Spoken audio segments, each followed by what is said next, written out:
Hey Brickmaniacs, welcome back to another Designer Studio episode. Today we're taking a closer look at the Bell Boeing V-22 Osprey designed by Dan, more specifically the Marines variant, as you were saying. Right, it's the Marine Corps variant. It's specifically the MV-22B. Okay. For you rivet counters out there, who will assuredly correct us if we don't say it right. But yeah, it's a variant to the V-22 Osprey, which is Bell Boeing collaboration.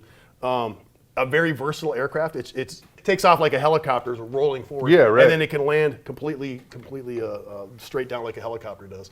So the main thing is when it's up in the air, it can tilt its rotors forward and take off like a normal turboprop. Sure. So very fuel efficient, very speedy compared to a helicopter. And clearly versatile. Yeah. Right. It can fly twice as fast, twice as far because of that ability to convert to a turboprop. So flies like an airplane, lands and takes off like a helicopter. Cool. So very versatile. Cool. You want to get into a tight space quickly. This is where this is where you want to go. This is how you want to get there. Well, and obviously from a model standpoint, this is one that Brickmania had done in the past, but this update really came with a lot of cool features and stuff that you were pretty proud of being able to integrate. We've gone over some of that before. We've seen a little bit of the printing going on here, but we do have some cool stuff that we want to showcase today. We'll get to that in a minute. But let's just start. You want to just start with kind of an overview of the model in general? Sure. Well, it is a a vertical lift, a vertical takeoff and landing airplane. It does have a rear ramp. In this case, we have a gunner actually sitting on the ramp. So rear ramp. It can hold a 20 some odd Marines inside of there, fully equipped Marines, or they can have a small vehicle or cargo or a combination of all the above. They can use this to transport just about everything, other than like a large vehicle. But this is great for ship to shore. This will get you there faster, quicker. Get your troops on the ground. It's ideal for that sort of situation. And something you see on the Macon Island. Yes, you do. Yeah. Which we have. That's why we built it. So the wing here does actually rotate and fold up, just like So when you see them parked on a carrier or parked on an amphibious assault ship or other ship, they will generally store them all folded up just to save space. So they can fit a dozen of these things on the flight deck of a That's crazy. Like a assault ship like the Macon Island easily. And unfold it. Right now it's in takeoff and landing configuration. Deployed. So you can these nacelles do actually tilt forward. So you'd be in your horizontal flight mode. Let me rotate it around here. But we do have it can do both modes. And one thing, this is something that's a holdover from the previous version. Is that these two rotors are connected. I cannot get over the fact that you maintain that play function and got the dihedral swoop to the wings, because I literally thought the only reason that function worked is because it was flat enough to make that connection across the top. Well, the original one wasn't actually flat. It was stepped. It had right. It was stepped. So when the original design, when Cody made the original design, he did incorporate a dihedral. It was just a different technique. It was just an older, to get that. Okay. Right. This has a little bit more complex. I guess how it comes together. Yeah. The connection inside of there is much different. It has to be strong enough that this thing won't collapse under its own weight. Yeah, I bet. That's one of the hardest parts that I built this wing, rebuilt it just to make sure, and let it sit over the weekend just to make sure there was no sag in it. I was really worried that it was like, we've made some models that look great, but over time the wings will start drooping. Yeah, if they're chilling on your shelf, right? Sure. And I didn't want that to happen, so I worked to really reinforce that. It also means when you build it, you really have to push it all together. Make sure it's all locked in as good as can be. Yeah, a little give and take for that for sure. It does have the working ailerons and all these the goodies that you would expect to have. So when it's landing, you're going to see these generally in a down position. Like that. But they do what they're supposed to do. Same with the you have your elevator on the tail and your rudders and whatnot. That tail artwork is super wicked. Right, and that's pretty cool. This what we wanted to do is capture actually one of the units that was on the Macon on its last year. So we did the death dealers. So it does have the death dealer. You do get actually stickers for several tail numbers.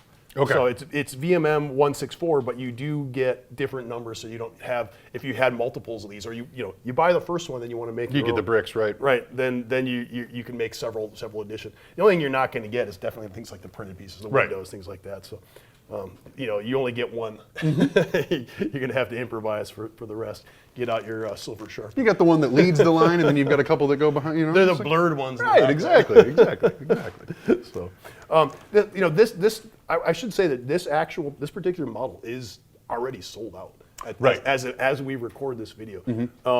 We are not going to make more of this exact aircraft. There will be more Marine MV-22Bs made in the future, but this one is 2 batches and done. And done, right. There's just some pieces we just can't keep getting, and we wanted to incorporate them into the first couple batches, and we knew that there's going to be some obsolescence. So there will be another version, very similar, but we'll have some more updates. Okay, So, cool. I mean, I think there's another video. We've already gone over the updates, so that's kind of like, got to be redundant to do that here. So, but there will be more. There'll be more, actually more updates. There's just, you know, when you're working on a model this big with this many features, it's like, I want to get all these things done. Yeah. I have 10 boxes to check, and maybe I had time to do 7 of the 10. So there's still more things I want to update.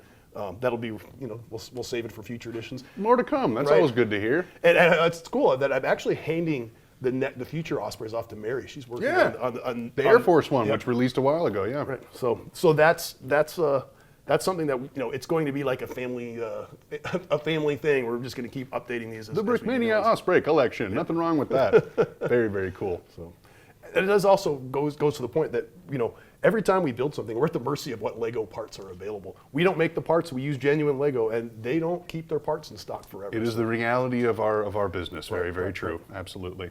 Well, so we've kind of gone over some of the play functions for that. You can see, you know, we've covered most of the printing because we have taken a complete look at this model. We will check out the crew in a bit. Yeah, I was going to say, if you want to go over some more of these, otherwise we can start, you know, getting these props to spin. Yeah, well, we'll do that. Let's just show you how these things do actually fold up. You definitely want to put them in the horizontal position when you do this. The props themselves. Yeah, they do actually kind of close like a claw. Yes, will pop out, and then you can actually have it set down like that. Yeah, that's a slick way of doing it. Yeah, if I get it right. I forgot how to do this. It's been a while, so forgive me. But that'll hold it all up. And when you do fold it, you'll definitely need to have that up. Otherwise, it's going to cause lots of problems in the future. So. You have to take this piece on and off when you do this operation. Otherwise, you're going to have problems. I think that's actually a pretty clean way to do that, though, and get that swivel. And then when you do have it deployed in like flight mode, it's still solid. You know, because if it was something where it could rotate kind of freely or maybe just clicked in a little bit, it'd be, I don't know, a little bit more flimsy. So I like that you have to remove that clump just to kind of really get it to go back into position. It locks it into place. So when you're swooshing it around, you don't want it to start swooshing. Right, exactly. That'd be bad news for everyone involved, especially your minifigures. I'll demonstrate that. It does. This guy comes down.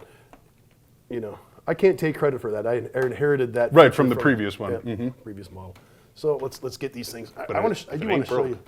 You know what I'm going to do? I'm going to take it apart so we can show you how to actually motorize it. Woo! Yeah, all right. Let me put this landing gear. I knocked the landing gear door. So if you guys have heard in the past, we've kind of talked about this with various Blackhawks and other aircraft that Dan has made, that he's like, hey, I set this up when I was designing it so that if you wanted to, you could motorize it. And a lot of the times, because the motors are scarce and we don't have even a whole bunch here at the HQ, we usually just say something like that and then leave the builders, you know, on their own to kind of figure out how to do it. Well, today we're actually going to show you how to motorize this Osprey and set it up, assuming you've got the same connection that Dan has right here. So, well, take it away. Right. So, that being said, that huge buildup.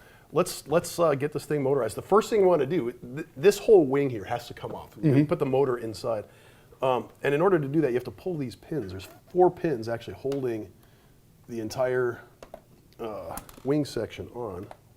Again, I did not design this. This was a inherited feature of the previous one.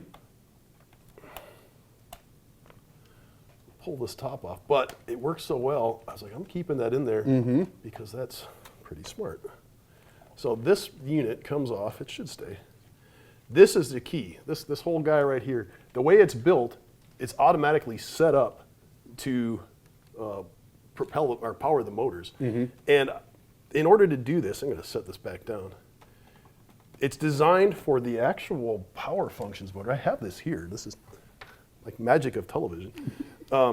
This is your motor that you're going to want to have. I believe it's a large, possibly an XL. I don't remember the name. we could look up the part number on this, but it's the biggest power functions motor.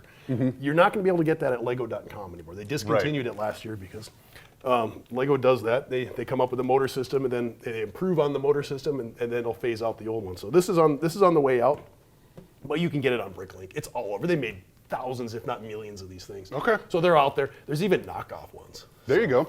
I wouldn't recommend buying a knockoff, by the way, but if you have no choice, you have no choice. The build is in your hands now. It's your choice. This power functions this is the power functions cord. It comes with a cord.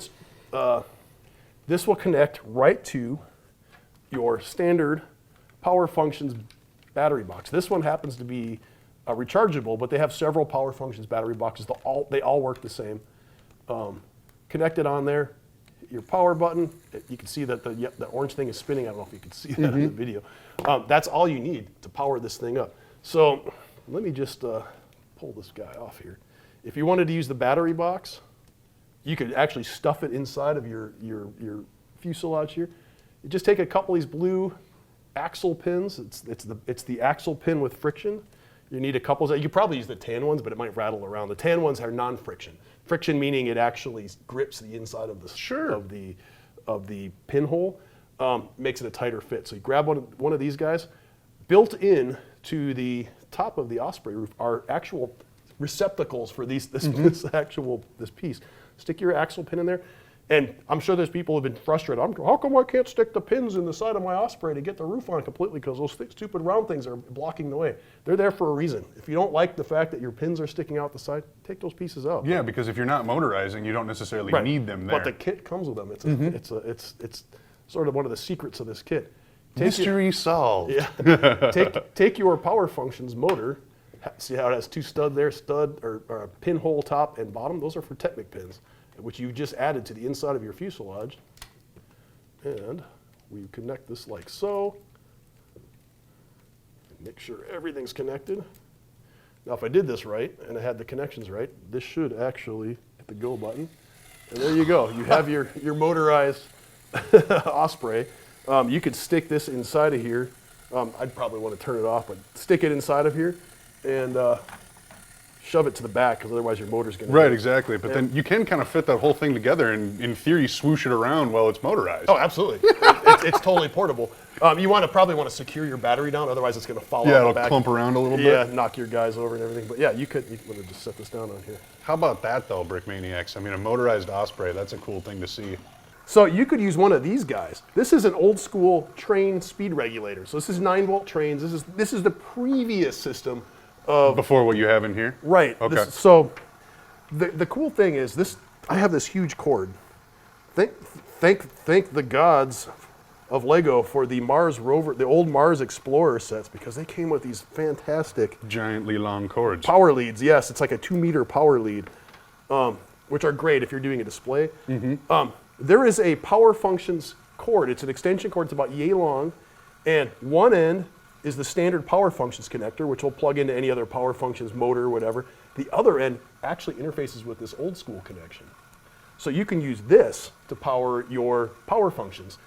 Plug that into the wall, you have left or right power, and you've got unlimited power. You don't have to change batteries. It's great. So that's the way to go. This is the economical way. You can get this on Bricklink too. Everything that we've shown here is available on Bricklink. You're gonna have, it's a secondary market. None of this stuff is made anymore. This will probably cost you $30-40. The cord's probably gonna cost you 10. This is probably gonna cost you 3 or 4. Okay. The motor is probably like another $10. But you can power your thing up. That battery pack that I had, that rechargeable, those are hard to get. That's like a $50 pack. Okay. But you can get other power functions batteries. So there are some options out there depending on what you have available for you on Bricklink. Absolutely. Cool. So you can power your Osprey up. It's pretty swooshable this way. You can carry it around. You can walk around. I mean, I'll probably bring this to Brickworld. Yeah, why not? Doesn't want to see an Osprey up and running. Wow, that's cool. It is a bit loud though, isn't it? Yeah. Well, I guess not nearly as loud as the real I was going to say, if you're standing next to a real one, right, exactly. We've seen those. Visit the Brickmania Miramar store and you can get buzzed by them during the week. It's a blast. Yeah, we happen to be in the landing pattern at Marine Air Station Miramar. So wow, that's the original Top Gun school for those Top Gun aficionados out there. So. Sweet. Oh, there it is. If there's Yeah. anything else you wanted to see while we're No, playing we're this? good. I think now it's time to bring in Mr. Landon because we got to take a little closer look at the Osprey crew. Sure, there's 4 of them. It's great. This is a great Sweet. crew. All right, and for our minifigure segment, let's take a little closer look at this highly detailed crew sporting some awesome custom 3D printed headgear and UV printed and multi-element 3D printed. There's a lot going on. Yeah, here. they're decked out. Let's start with those helmets. I love the our again access to these 3D printer technologies lets us crank out a rapid amount of different varieties of helmets, and it lets us get the exact helmets to it. So these are the we've got a nice little configuration, some different variants. You got the face shield with the visor down, with that printing of the skull on the front there. Yeah, that's real pretty wicked. ominous looking. Yes. And so we have that Marpat camouflage on that helmet there. Some different variants. There's an interesting one here. I saw one of the crews had an American flag and had the patch on upside down. I don't know if it was because they wanted the stars facing forward, but didn't have Wasn't quite configured didn't right. have the right side for it. But, so That's funny. we didn't print it upside down. I promise. Historically accurate Promise research. you. Historically accurate. What else? We have a full crew here. Let's take off the helmets here. Got a lot of personality in this crew. Right. And there's the vest. Moving down, there's a vest. This is a there's a vest. This is a vest. You can tell because it's a vest. Got the armholes and the It's got- sleeves aren't see, quite complete. what's cool about vests is how they are. They're vests. That's my favorite part. That's This pretty neat. is a lightweight crew vest. There's a clasps on the side. That it's really similar to the standard like plate carriers, but this is a little bit more pared down for vehicle crew, flight crew, stuff Sure, like that. gotta fit in tight Yes. spaces. Yep. There is for the like door gunner kind of position here. You have these. There's a belt that goes around their like under their armpits. You know, Safety harness? Yeah, that's Yeah. what's cool about that is that they're still using this like really heavy duty like latch mechanism that you'd first would see back in Vietnam in like some of the Hueys as like their seatbelts. So So you can lean out. it's like the same. They're still making it. I don't know if it's the original ones or if they're like refurbishing old ones, or if they're making brand new ones. But from what I can tell, it's almost identical to Similar design, at if least. not identical Yeah, cool. to that. So it's cool seeing that gear kind of pop up here. Then pistol holster on the front of that, and we have the life vest system there that it's kind of draped around their shoulders there, and then comes down around the back, and that there's like some pull cords on the side that if they hit the water, they can pull the cords, and that just poofs up huge, and they float. Believe it or not, they float. Isn't that amazing? That'd be your hope, I think, if you're inflating air when you hit the water. That's you it. Pull this cord to sink. Around the neck, little push-to-talk system for their radios. There's some air.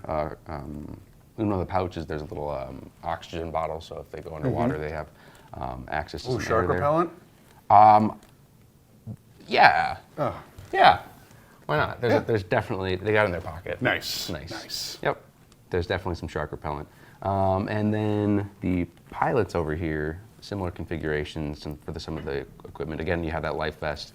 You have a marine-specific flashlight. They have this really boxy flashlight that can kind of angle its head in different directions. It's got infrared, it's got red, and I think just regular light. Interesting. Yes, so it's a cool little flashlight, a torch, if you will, right? Pistol on the We're side. stateside. It's a It's flashlight. a torch. Torch. A torch, if you will. And as it would expect, the vest continues around to the back. Whoa, didn't see that coming. Woo! Back vests. Back vests. Hashtag it. That's all we got. That's the crew. Sweet. Gotta love continually checking in with these crewmen because, like, every single time, even if you've had a chance to do them before in the past, Yeah. printing, 3D printing, UV printing, all of that is just, well, it's getting better and better, and you can see Good the to- results of it good to right hear. here. Sweet. Well, thank you for joining me, and thank you guys very much for watching.